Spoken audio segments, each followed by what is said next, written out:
Hey pre-algebra students, it's Miss Eisminger here, and this is my first flip video for you guys, so bear with me as we work through. We're actually going to do two lessons today, 2-3 and 2-4, so let's get started. Okay, so lesson 2.3 starts off with a little video that's kind of entertaining if you actually listen to it. This guy's actually kind of funny, and what he is explaining, really in my opinion, one of the most important things that he talks about here is this idea of zero when it comes to division. 0 divided by 6 is 0. That makes sense. However, when you divide something by 0, so if we want to reverse this and put the 0 down here, 6 divided by 0, does that equal 0?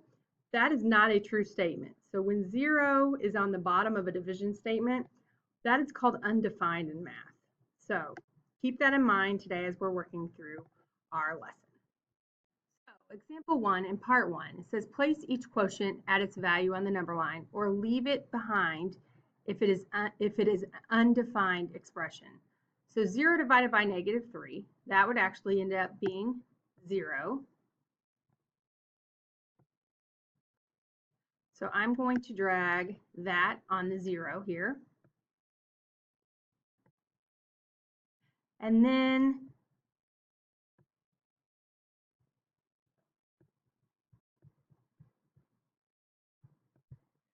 -22 divided by -11, that would be -2.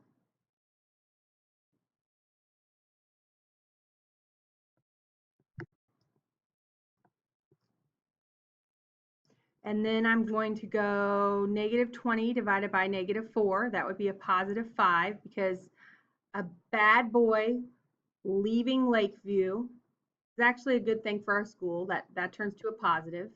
This guy right here, let's jump down to this one. -27 divided by -9, be +3. Again, a bad boy leaving Lakeview is a good thing.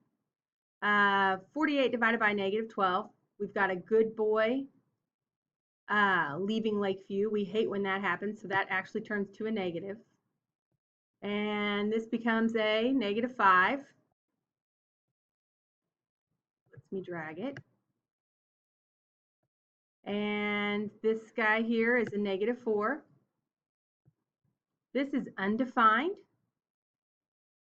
because it's divided by 0. And then 8 divided by +4 is a +2. And then this one's undefined, this -10 divided by 0. For your got it, this is pretty easy here. -125 divided by -5. We've got a bad boy leaving Lakeview. That's a good thing. So the answer to this would actually be +25. This is kind of an interesting question. If possible, find a counterexample.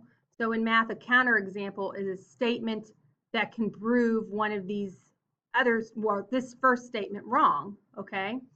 The quotient, so that's division, of any two non-zero integers is an integer. So when you divide two non-zero integers, do you always get an integer? What do you think about that? Take a second and think. So a conjecture or a counterexample, excuse me, for conjecture 1 would be, what if we took, I don't know, 4. So if we look at conjecture 1, the quotient of any two non-zero integers is an integer. Well, let's see if we can prove that wrong with a counterexample. So I would say counterexample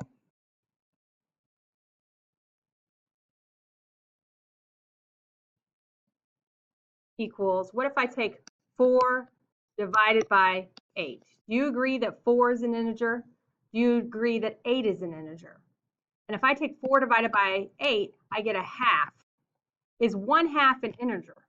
Hopefully you know by now that 1/2 is not an integer because it is a rational, and integers cannot be pieces or parts or fractions. So I just proved conjecture number 1 false by this counterexample. If we look at conjecture number 2, for all whole numbers a and b where b cannot equal 0, this is just making sure that you understand that when you have two numbers on top of each other, it does not mathematically matter where your negative sign is. So if your negative sign is out front, like the first one, that is equivalent to the negative being just on the top. That's the same thing. Or if I put my negative on the bottom, that's the same thing. It does not matter where your negative sign goes.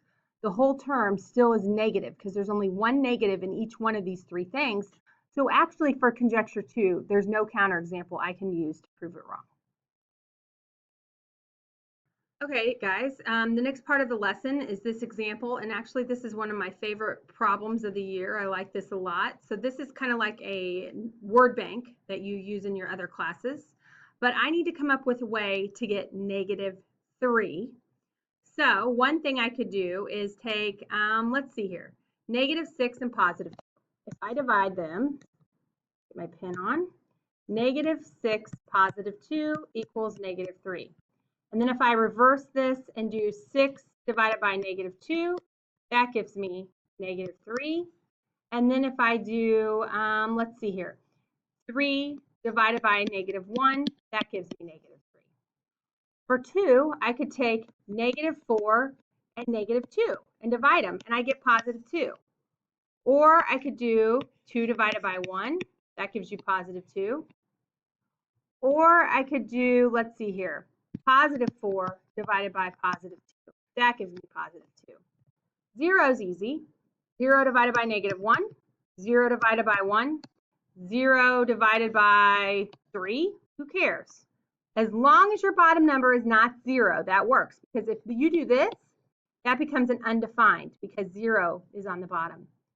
-2/3. How about just easy, -2 over +3? Or reverse it. How about +2 over -3? That would be -2/3. Or the little bit harder one to think about, how about -4 over +6? That would reduce to -2/3. And the last one here, 1.5. How about 3 over 2? That'd be 1.5.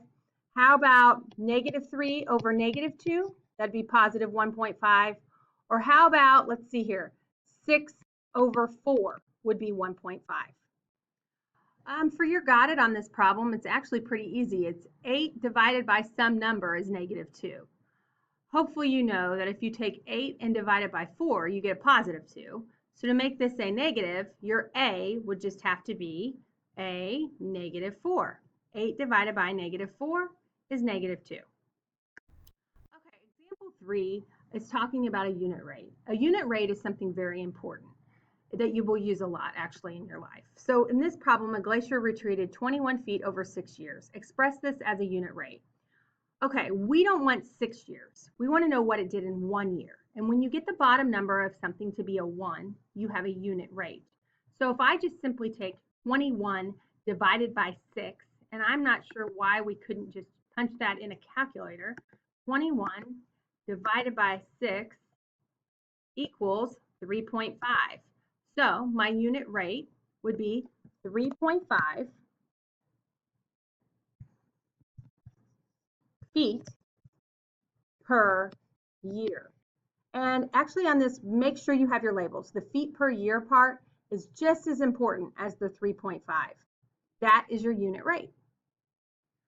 Okay, on your got it for this problem, it says an elevator descends 1,000 feet in 8 seconds. Express the movement of the elevator as a unit rate. Again, we don't care what the elevator does in 8 seconds. A unit rate wants to know what it does in 1 second. So we need to take 1,000 and divide it by 8 and figure out how many feet is descending per second. So 1,000 divided by 8 means that it's going to go down 125 feet per second. So I would think since it's going down, we probably need to go a negative 125 feet per second. And I'm thinking back to that previous problem that I just worked at. It's descending. So chances are I need to have that answer. I need to have that answer negative also. So make sure you go back on that earlier one that I just worked. Since it's retreating, I have a feeling that, let's see if I'm right, that answer actually should have been a negative since it's retreating. So yes, so we got 3.5 positive. Actually, that should have been a negative answer. Okay, guys, that is my lesson for digits. Let's see here. This was digits 2.3, I believe. So we're actually combining these lessons. So I'm going to have you click on video 2.4 and listen to me a little bit on that lesson. And then your next thing you will do today is you will get in and do your digits homework. But let's go ahead, now that you've finished with 2.3, you should have a link for video 2.4. Click on that, and then you're going to watch that video, and then you'll do your digits homework for tonight. All right, thank you. Bye-bye.